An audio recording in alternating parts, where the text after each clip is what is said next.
Every single devastating storm has a long and complicated history behind it. And we're going to analyze some of the most prolific weather events in the United States over recent history and talk about the history.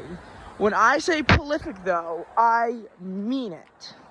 We will not be talking about weather events that haven't caused a very newsworthy amount of impact. I'm not even going to include Fiona because I don't think that the impact from Fiona was high enough and it was too spread out for it to really make the difference on this list. But of course, Ian had a long and complicated history behind it. Everyone knew Ian was going to be trouble, even when it was just known as Invest 98L. So even when Ian was not even a tropical depression, everyone knew it was going to be trouble. The thing is, though, everyone thought that this troublemaker's name would be Hermine, because Tropical Gaston had just formed. Hermine was next in line, and Ian was a tropical depression that should have been Hermine. Annoyingly, though, and this happens quite a few times in a season, quite a few times over the most recent seasons, it happens pretty often, actually, quite annoyingly.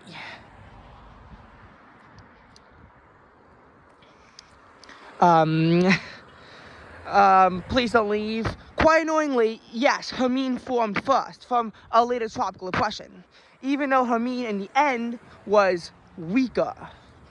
And the weaker storm forming first isn't actually uncommon. This happened back with Jerry and Imelda, where the weaker storm wound up forming first. But Hermine did not go without a newsworthy impact, because Hermine did cause 33 deaths when a boat was capsized, as well as $10 million in damage. These things, where some grounded ships only being discovered upon later, is quite common for hurricanes that otherwise start as fish storms, including the impact of Hurricane Pally in Kiribati, where a ship was capsized, killing 4 people. But it wasn't discovered until 2021 when we heard news about this ship from Pally, and it originally gained notability not for any impact, but rather for being the earliest Pacific storm on record and occurring right after the latest Pacific tropical depression on record, as there was literally a tropical depression on New Year's Eve. Quite an active synoptic setting indeed, as 2015's Pacific hurricane season ended on the latest date, and then 2016 started on the earliest date. Although this is for the Central Pacific, so if you hear about any Eastern Pacific records for like April, May, that kind of region, they are valid. This is Central Pacific storms only. Anyway, so the more important thing about Ian was that Ian proceeded north. It caused an island-wide blackout to all of Cuba. This thing happening in Puerto Rico, which happened in Fiona, is not the rarest thing in the world, but it happened in Cuba when the storm hit as a Category 3. This was one of the largest blackouts in history, and it was especially notable because Cuba is a big country that normally isn't thought of having a weak power grid. Of course, there was civil unrest in Ian's aftermath, and 5 people did lose their lives in the country of Cuba. In recent times, we've had comparable outbreaks like the Texas power crisis from a winter storm, but I think that the most recent time that a power outage has actually eclipsed this impact was back with the South American blackout 2019, where nearly 50 million customers wound up losing power. So Ian hit Cuba hard, and while it would barely weaken while over Cuba, but then re-strengthened back all the way to a Category 4 hurricane before unleashing true devastation in Florida. The hurricane shock meme actually was able to come back to life due to Ian, which was in the Tampa subway system. The system made landfall on September 28th, I believe, in the Lee County area of Florida. An island completely washed away. Or not an island, a road to an island. Completely washed away. 61 deaths in that county alone. So this could be the deadliest weather event for that one county. But Ian's impacts were not even close to done as it wailed up Florida into Orlando. I mean, it's the reason why 140 people died in the state. This is the deadliest hurricane in Florida since 1935. And one of the deadliest on record, as well as very possibly the costliest on record for the state of Florida. And it trailed up through the area on September 29th. The storm moved back out over the ocean, struck South Carolina, and caused 6 more deaths in North Carolina due to even more flooding from the system as it progressed north. It caused Category 1 force winds and a lot of rainfall over the area. And yes, there was a lot of controversy when people from Disney vlogged their live experiences from Ian and then got their videos monetized. Lots of controversy in that because, as we know, they were taking money away from relief efforts and getting it for their own profit at the expense of others. Because, as we know, Ian was probably the defining storm of 2022.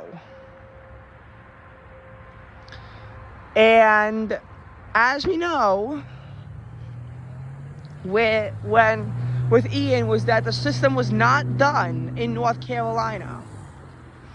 It continued to progress up on September 30th and October 1st into Virginia, where the remnants of the storm finally disappeared on October 2nd. But that did not mean that Ian was done, because the low pressure sensor connected to Ian would affect the Northeast until October 5th. 5 days of crummy weather. The first 3 days saw 8 inches of rain in Sea Isle City, New Jersey. New Jersey would be the bullseye of the rain from the system, and it would become the 10th wettest October on record for the city of New Jersey. On the 4th, the moisture from the system kept high temperature at Trenton at 53 degrees, which is the 1 degree shy of setting a record for the coldest high for the day in Trenton. However, impacts are not just limited to Trenton. While surprisingly not on a Wikipedia article, Philadelphia saw a record 2 inches of rain on October 2nd. DC was forced to postpone, I think move up actually, a Nationals game against the Philadelphia Phillies due to conditions at National Park. Meanwhile, the Orioles, about a week later, had to postpone one of their games against the Toronto Blue Jays. None of the rain from the New York City is mentioned in the Wikipedia article, but what is mentioned is how at the John F. Kennedy Airport, high temperatures were constrained to 52 degrees on October 3rd, the coldest high on record. Then the record rain will come in on the 4th. Ian surprisingly stopped its impacts right there because Connecticut just saw some pretty basic crummy weather. And that was the history of Ian. It formed in the southern part of the Gulf of Mexico. It progressed north through Cuba, causing some pretty vast devastation across the area. Would absolutely send Central Florida in tatters, although it affected pretty much the whole state of Florida. An EF2 tornado was confirmed in Boca Raton. The system made landfall as a Category 3 storm over the Dry Tortugas National Park. And overall, the entire state was left wrecked from the storm. It would curve over the Atlantic, make a rare landfall in South Carolina as a Category 1, kill more people in North Carolina, move north to Virginia, and then bring crummy weather across mostly New Jersey. Now, as you know, the Kentucky flooding killed 40 people, pretty much the same general synoptics that caused flooding in St. Louis a few days earlier, killing 2, and that would also bring some flooding into West Virginia and Virginia. But this is where the storm was really at its most devastating point, and the two storms were likely related to each other.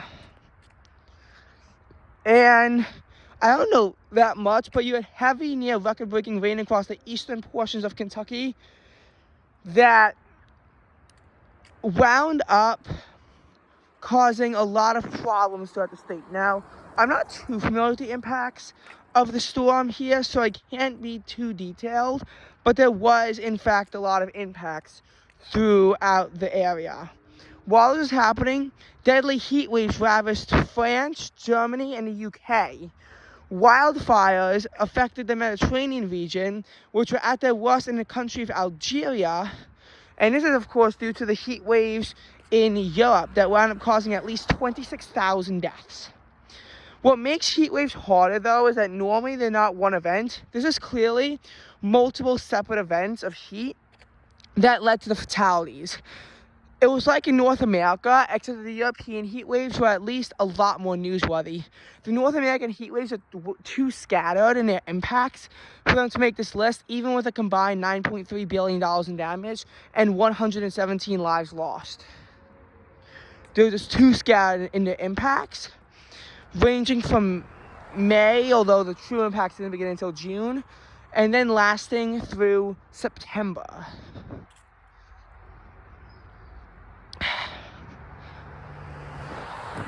Now, as far as the storms before this, there wasn't that much going on.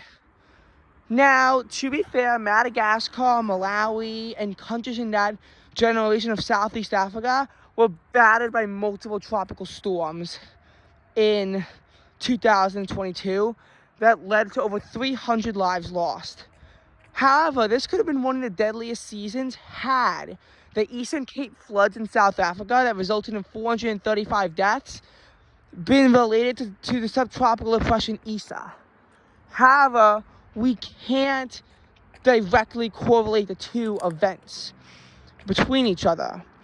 And as such, we are forced to slash half the deaths from the tropical cyclone season because we can't confirm the April floods in South Africa to Isa. Of course, these storms all began out over the remote Indian Ocean, and they wound up traversing the rugged landscape of northern Madagascar, surviving into the channel, and then making landfall in Mozambique and Malawi in that general area, causing dozens, if not hundreds of deaths between each and every single event.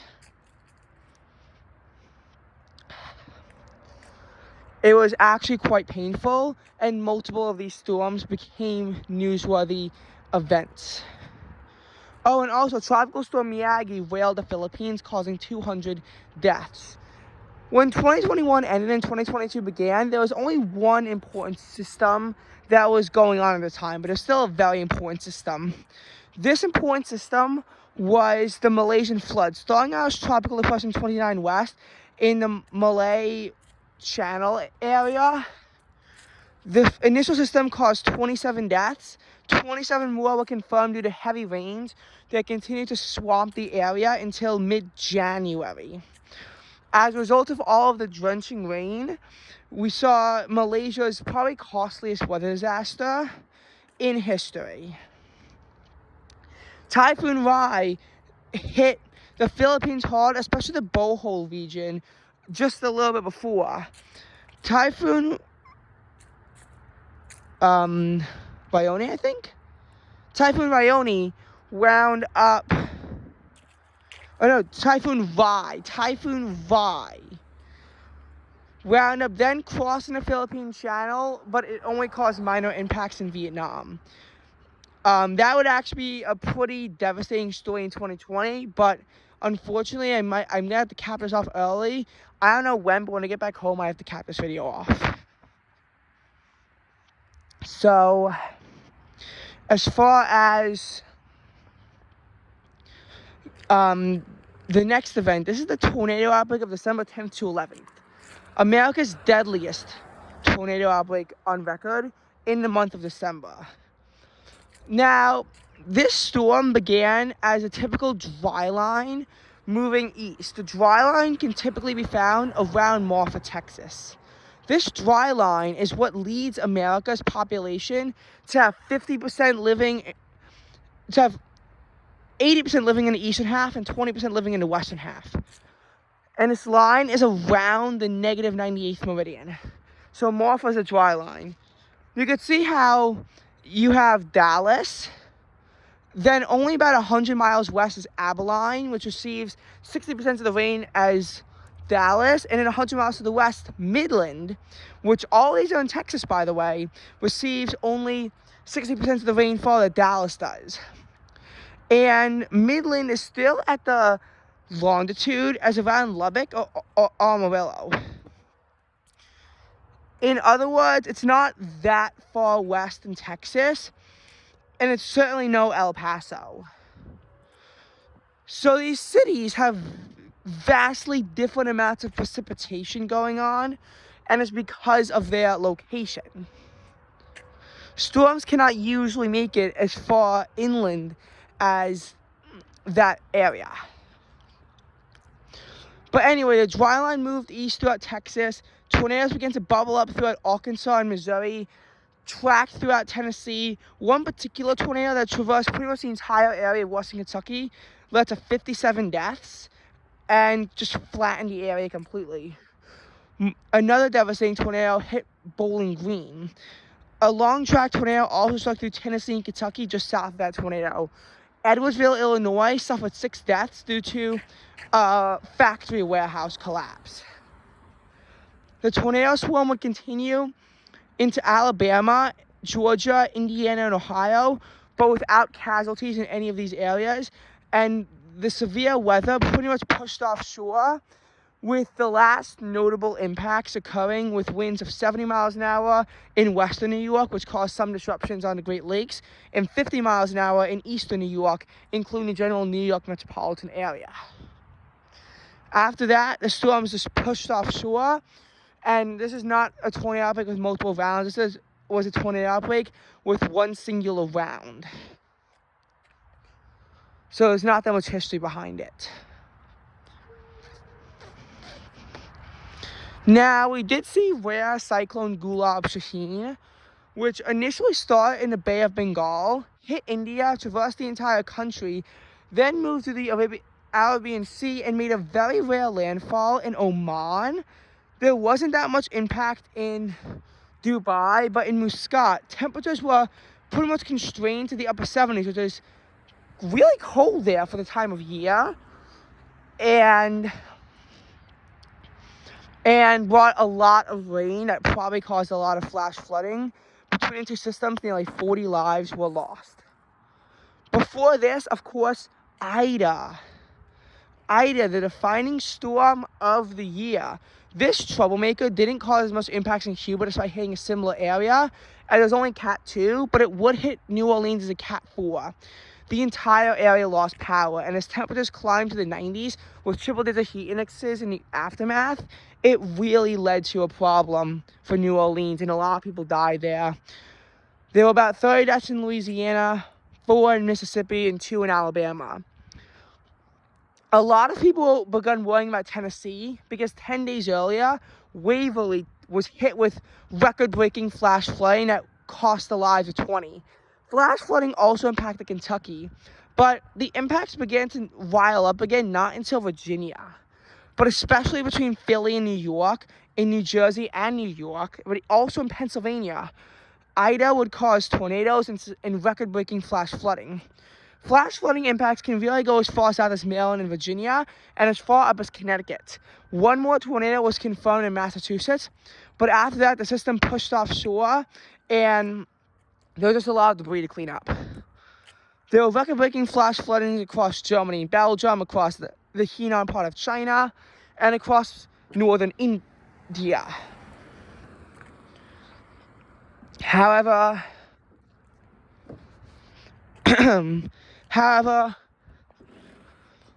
we didn't really have that much major systems here since the Pacific Northwest heat wave, a heat dome that initially begun across the Pacific coast, made landfall particularly throughout Oregon, Washington, and British Columbia, but also affecting Idaho and California.